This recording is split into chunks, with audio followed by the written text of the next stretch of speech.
Yo soy Nicolás Parra Herrera, soy profesor del área de Derecho Privado en unos semestres y en otros semestres soy profesor del área de Teoría Jurídica.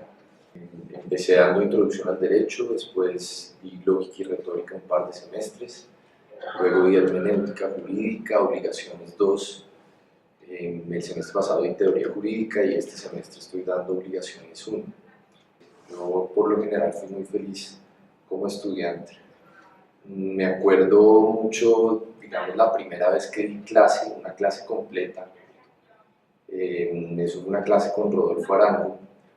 Me había ido regular en el parcial, entonces para recuperar el parcial, él no me conocía, me dio la oportunidad de dar una clase sobre Hobbes, toda 1 hora y 20. Y ahí pues descubrí como mi pasión hacia la enseñanza. También recuerdo la primera vez, eso fue en la Facultad de Filosofía, la primera vez que di clase en Derecho, también como estudiante, fue por Esteban Restrepo, que me dejó dar la clase, digamos, de networking, me acuerdo. Pues yo no sé, carrera exitosa suena extraño, ni siquiera sé si yo soy un ejemplo de eso, y además pues creo que la noción de éxito varía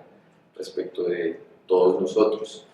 Para mí el éxito, lo más cercano del éxito es algo muy sencillo y lo dijo Emerson cuando dijo que el éxito es ganarse el respeto, la admiración de los niños y el respeto de las personas que uno considera inteligentes. Si uno tiene una definición de éxito como esa, creo, más humilde y menos objetiva, menos lo que se espera de uno en la sociedad, pues creo que los pasos para llegar a eso es eso, es examinarse y ver exactamente, examinar mucho cuál es la noción de éxito que uno quiere perseguir. Si la noción de éxito es un camino que ya está trazado por, digamos, la sociedad, o si es un camino que uno mismo quiere hacer, y para eso pues, se requiere valentía y se requiere aprender cómo a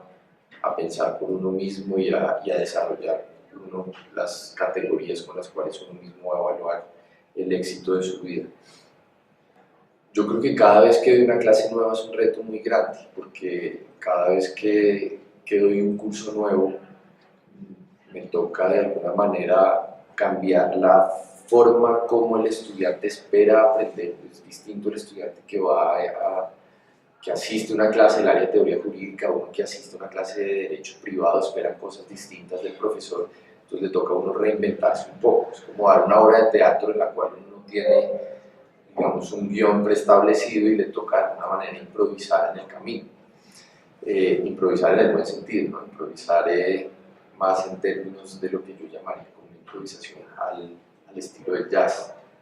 que pues tiene unas reglas, unos parámetros, pero también hay espacios como para desarrollar la creatividad. Y pues por otro lado, otro de los retos, yo antes trabajaba, digamos, más en derecho privado, en el sector privado, y hoy en día trabajo en la Corte Constitucional, entonces ahí también toca, digamos, cambiar un poco las estructuras mentales, las categorías con las cuales uno se aproxima al derecho. Cualquier caso, es que yo creo que llevar un caso por encima de otro es de alguna manera violar algo que uno siempre debe tener en cuenta, y es que todos los casos que uno recibe uno los debería tratar un poco como lo sugiere Dori, como el mejor caso posible. ¿Dónde me ven 10 años? Esa pregunta me la hicieron una vez en la facultad, hace como 5 años, y lo que puedo asegurar de esas preguntas es que si esa pregunta me la habían hecho hace 10 años, jamás hubiera respondido que en 10 años me vi dando clases en la Facultad de Derecho, trabajando en la Corte Constitucional, etc. Es decir, hay como una cierta opacidad en los asuntos humanos que le impiden a uno anticiparse. Le puedo decir que donde me veo definitivamente, no sé si seguiré en muchos sitios, pero seguramente en 10 años estaré dando clases en la Facultad de Derecho de la Universidad de los Andes. Eso sí es muy seguro, digamos.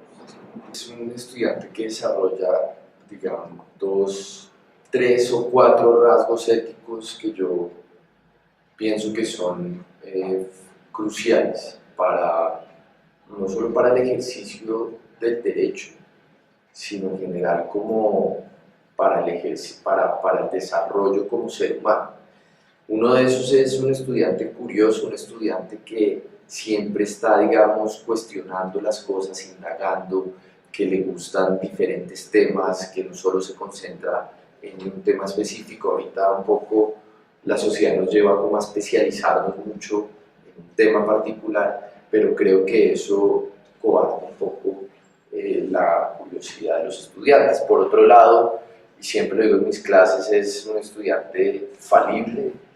Por falible quiero decir un estudiante que entiende y sabe que las creencias que considera más verdaderas y más nucleares pueden estar equivocadas. Eso lo lleva necesariamente a ser un estudiante que no es dogmático. Y creo que eso es un rasgo que hay que incentivar mucho en una sociedad como la nuestra, donde cada vez más el dogmatismo se va sedimentando. Los otros dos rasgos es un estudiante paciente, y un estudiante paciente porque siempre la paciencia nos obliga, digamos, a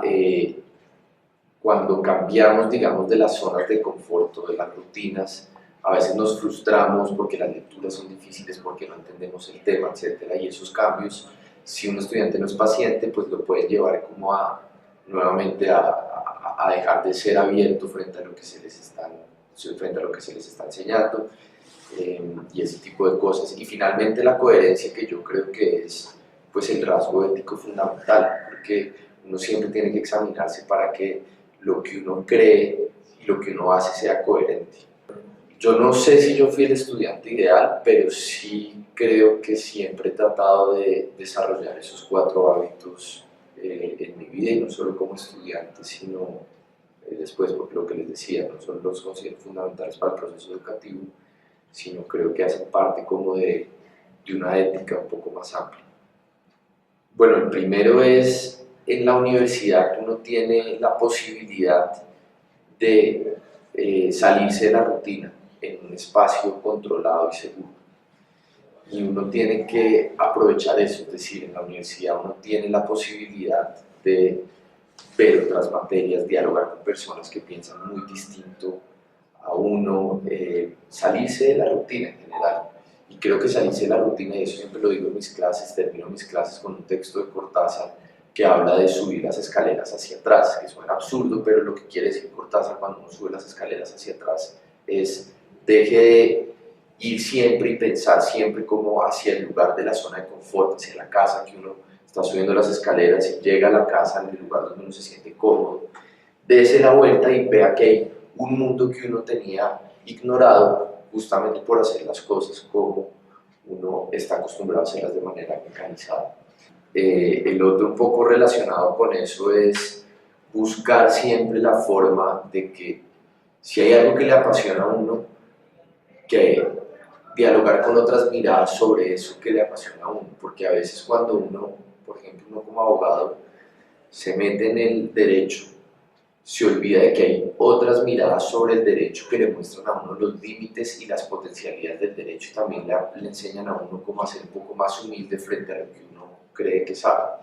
Entonces es también ser abierto como a la mirada de lo externo. No sé, un dato curioso es que a veces en las clases, cuando a veces utilizo la música para explicar conceptos jurídicos, y yo no soy músico, no sé muy bien,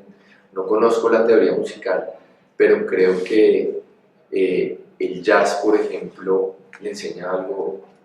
fundamental para ser un buen abogado, yo creo, porque el jazz, como les decía antes, hay como unas tradiciones, hay como una herencia que de alguna manera se sigue, los estándares de jazz se repiten una y otra vez, pero también hay espacios para crear individualidades, para la espontaneidad, para que las personas de alguna manera expresen su libre desarrollo de la personalidad dentro de esas estructuras, y creo que ese diálogo entre la tradición y la innovación le permite a uno entender un poco cómo, qué es lo que se espera un poco del derecho, porque el derecho es un poco eso, una sentencia judicial de alguna manera tiene en cuenta el precedente, pero el caso concreto le exige a uno ver las cosas con otra mirada, entonces le toca a uno, como decían los romanos, hacer como el dios Jano, que es el dios de las puertas, de compaginar el pasado con el futuro. Y oigo entonces, en consecuencia de eso, jazz bastantes horas al día mientras redacto memoriales, redacto providencias, etc.